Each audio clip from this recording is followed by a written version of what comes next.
Hello, my name is George Huang, and I'm a student at the University of Kansas.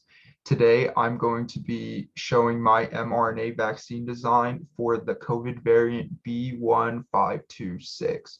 So the reason why I picked this variant is because since mid-February, the number of infected individuals with this variant in their genome has increased to 12.3%.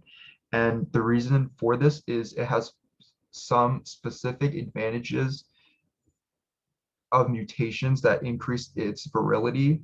And if you look here, you can see a couple of them, excluding these two, which I'll go into in a little bit. So if you look right here, there's E484K and S477N on the receptor binding domain.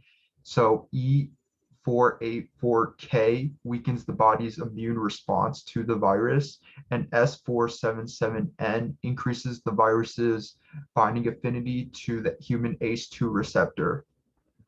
If you look down here, these two mutations are on the S2 subunit of the spike protein, D614G and A701V. D614G increases the virus's transduction ability. And currently for A701, the mutation effects are unknown. However, since it's seen in an increased number of cases, has been proposed that there is a transmission advantage to that specific mutation. If you look here, you can see the linear map of the spike protein. And as I mentioned earlier, on the receptor binding domain, there's the two mutations. And on the S2, there's these two additional mutations.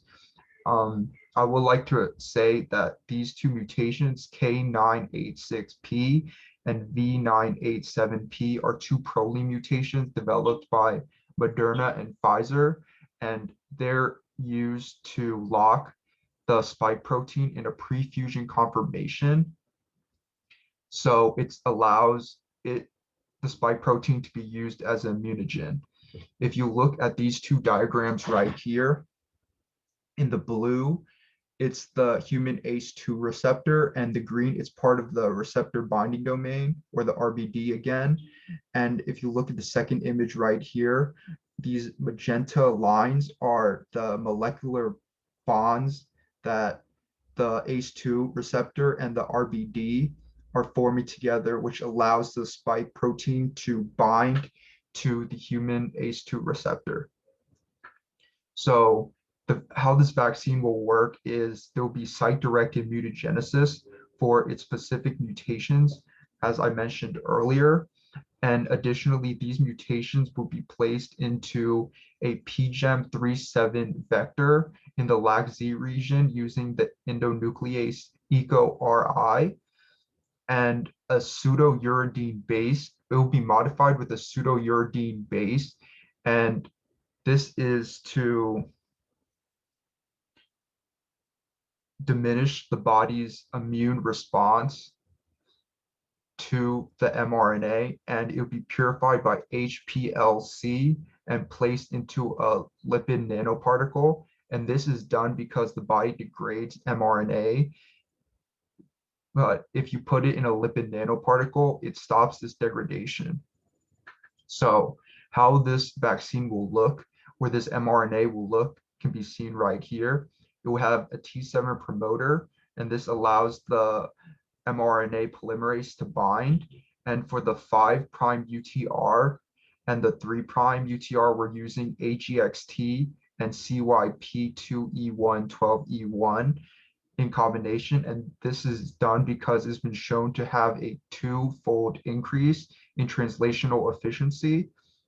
And in between, it will be a spike protein, the spike protein, and ultimately the poly A tail, which will be 100 nucleotides long. And if you look in figure F, you can see the sequences of the forward 5' and the reverse 5' primers that will be used for site-directed mutagenesis that will be translated in vitro. So the highlighted regions are the specific mutations that will be done. And this is human optimized codons, which has a higher frequency of being expressed. So some shortcomings of this mRNA vaccine is that it's not being done. So in the future, I would like to create this to see the practical efficacy of the vaccine. And ultimately, I'd like to thank my professor, Dr. Guzman, and my TA Pallavi for helping me create this poster and working with me throughout this process. Thank you, and I hope you have a good day.